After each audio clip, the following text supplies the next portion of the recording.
નમસ્કાર દર્શક મિત્રો, નેક્સસ ન્યૂઝમાં આપનું સ્વાગત છે।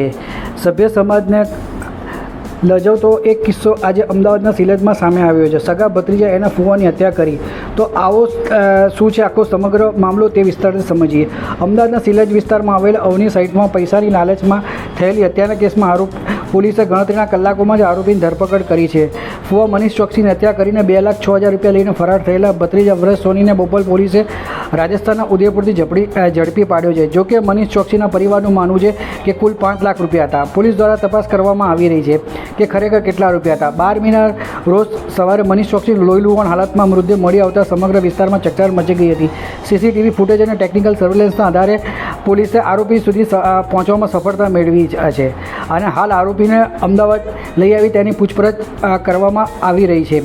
મનીષ ચોકસીની વાતચીત કરવામાં આવે તો મનીષ ચોકસી ફોટોગ્રાફીના વ્યવસાય સાથે જોડાયેલા અને પોતાના પુત્ર સમર્થ અને શાળાના દીકરા વ્રજ સોની સાથે રહેતા હતા। પરિવારના જણાવ્યા મુજબ મનીષભાઈની પત્ની તિરુપતિ ખાતે મેડિટેશન માટે ગયા હતા, જ્યારે પુત્ર સમર્થ કામસર સ્ટુડિયોમાં હતો। આવી સ્થિતિમાં મનીષભાઈ ઘરે એકલા હતા। મંગળવાર સવારે સમર્થ ઘરે પરત ફર્યો ત્યારે પિતાની લોહીલુહાણ હાલતમાં મૃતદેહ જોઈને સ્તબ્ધ થઈ ગયો હતો।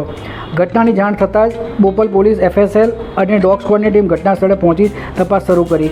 ફ્લેટ અને આસપાસના સીસીટીવી કેમેરાની તપાસ દરમિયાન મહત્વપૂર્ણ પુરાવા મળ્યા હતા, જેમાં મનીષભાઈનો ભત્રીજો વ્રજ સોની ઘરમાંથી ઉતાવળમાં બહાર નીકળતો જોવા મળ્યો હતો। પોલીસ તપાસમાં સામે આવ્યું છે કે વ્રજ સોની માત્ર 10 દિવસ પહેલાં જ પોતાની માતા સાથે ઝઘડો કરી મનીષભાઈના ઘરે રહેવા આવ્યો હતો। દરમિયાન ઘરમાં પડેલા 2 લાખ રૂપિયા જોઈને તેની દાનત બગડી હતી અને વ્રજે મનીષભાઈ પર હુમલો કર્યો હતો, જેમાં ગંભીર ઇજાઓના કારણે તેમનું મોત થયું હતું। ત્યારબાદ આરોપી રોકડ રકમ લઈને ફરાર થઈ ગયો હતો।